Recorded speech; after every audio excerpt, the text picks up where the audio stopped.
Tax गुरु। जी नमस्कार। Tax गुरु, मेरे question income tax notice से रिलेटेड है। हाँ जी। मेरे पास एक इनकम टैक्स से नोटिस आया है रिगार्डिंग ह्यूज कैश डिपॉजिट।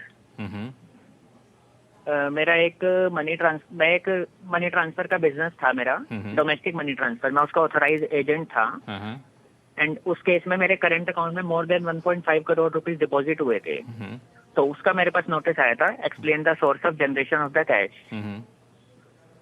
इसके रिगार्डिंग, इसके रिप्लाई में मैंने काफी सारे डॉक्यूमेंट्स अपने, जो मेरे एग्रीमेंट्स थे कंपनी के साथ, मेरे लेजर थे कि मैंने वो अमाउंट कहाँ ट्रांसफर किया है एंड जो भी मेरे पास पॉसिबल प्रूफ थे वो सब मैंने रिप्लाई में अटैच कर दिए थे। बट अगेन एंड अगेन मेरे पास सेम नोटिस आ रहा है। तो इस केस में टैक्स गुरु मुझे क्या सजेस्ट करेंगे कि क्या करना चाहिए? जी देखिए लक्ष्मण, जो अभी हम डिस्कस कर रहे थे कैश डिपॉजिट का, जो हमने सबसे पहले चर्चा की कि 50 लाख से ज़्यादा अगर करंट अकाउंट में आप कैश डिपॉजिट करते हैं तो आपको नोटिस आने की प्रोबेबिलिटी बढ़ जाती है। इनको वही वाला नोटिस आया है एसएफटी का, जो अभी हमने कुछ टाइम पहले डिस्कशन की थी।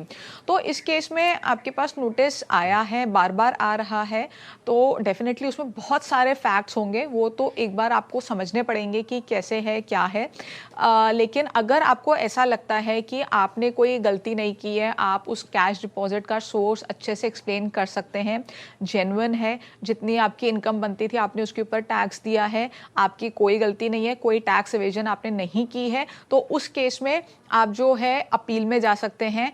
जैसे ही यहाँ पे केस आपका क्लोज होगा, ऑर्डर पास होगा, आप अपील में चले जाइए। कोशिश कीजिए यहीं पे आप इसको कन्विंस कर ले असेसिंग ऑफिसर को। अगर नहीं कर सकते तो अपील में जाइएगा। लेकिन मेरी सजेशन ये है, यूजुअली हम टैक्स गुरु में कोशिश करते हैं कि ऑन द स्पॉट आपकी प्रॉब्लम सॉल्व कर दें, लेकिन आपका ना थोड़ा सा फैक्ट्स एंड फिगर्स बहुत सारी देखनी पड़ेंगी, समझना पड़ेगा। तो मेरी एडवाइस आपको ये है कि किसी प्रोफेशनल की आप हेल्प लीजिएगा। अकेले करना आपके लिए थोड़ा मुश्किल हो जाएगा। इसमें आपकी drafting and everything should be proper. चलिए, तो इस तरीके से आप आगे बढ़ेंगे तो हो सकता है कोई समस्या सुलझ जाए, नहीं तो फिर से आप लिखिएगा tax@moneycontrol.com पर। चलते हैं अगले सवाल के लिए उड़ीसा, जहां से द्वारकानाथ मोदी जी हमारे साथ फोन लाइन पर जुड़ चुके हैं। द्वारकानाथ जी नमस्कार। नमस्कार जी। नमस्कार। बहुत दिन बाद आपके फोन आया टैक्स गुरु में। जी बताएं, क्या सवाल आपके पास? मेरे पास क्या है कि इसी फाइनेंशियल ईयर जो गया 22 और 23, इसी फाइनेंशियल ईयर में मैं कुछ ETF, आदित्य बिरला सन लाइफ सिल्वर ETF और गोल्ड बीज, निप्पन इंडिया ETF गोल्ड बीज, ये खरीदे थे। मेरे को कुछ प्रॉफिट हो रहा था, मैंने बेचे।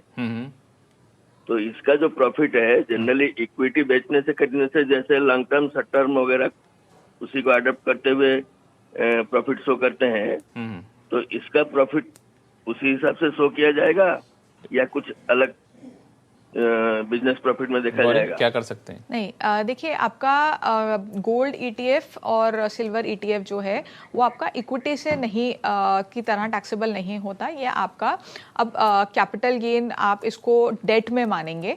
तो इसमें क्या होता था, जो आपने परचेजिंग की है 1 अप्रैल 23 से पहले, तो उस केस को, उसमें जब आप सेल करेंगे, उसको कभी भी सेल करते हैं, आज करते हैं, 2 साल बाद करते हैं, 3 साल बाद करते हैं, उसमें अगर आपका लॉन्ग टर्म कैपिटल गेन है, यानी कि 3 साल से ज़्यादा का होल्डिंग पीरियड है, तो 20% टैक्स लगेगा विद इंडेक्सेशन। अगर 3 साल से कम की आपकी होल्डिंग पीरियड है तो उस केस में आपका शॉर्ट टर्म कैपिटल गेन लगेगा, जो आपका स्लैब रेट पे आ जाएगा। लेकिन कुछ समय पहले इसमें चेंज आया था कि 1 अप्रैल 2023 के बाद अगर आपने परचेज किया है तो उस केस में जो आपका गेन है वो सारा का सारा आपका स्लैब रेट पे चला जाएगा। ये जो 2 रेट्स सरकार बताती थी वो अब हटा दिए गए हैं। आपका सारा का सारा स्लैब रेट पे चला जाएगा विदाउट इंडेक्सेशन बेनिफिट। फिलहाल वक्त है छोटे से ब्रेक का।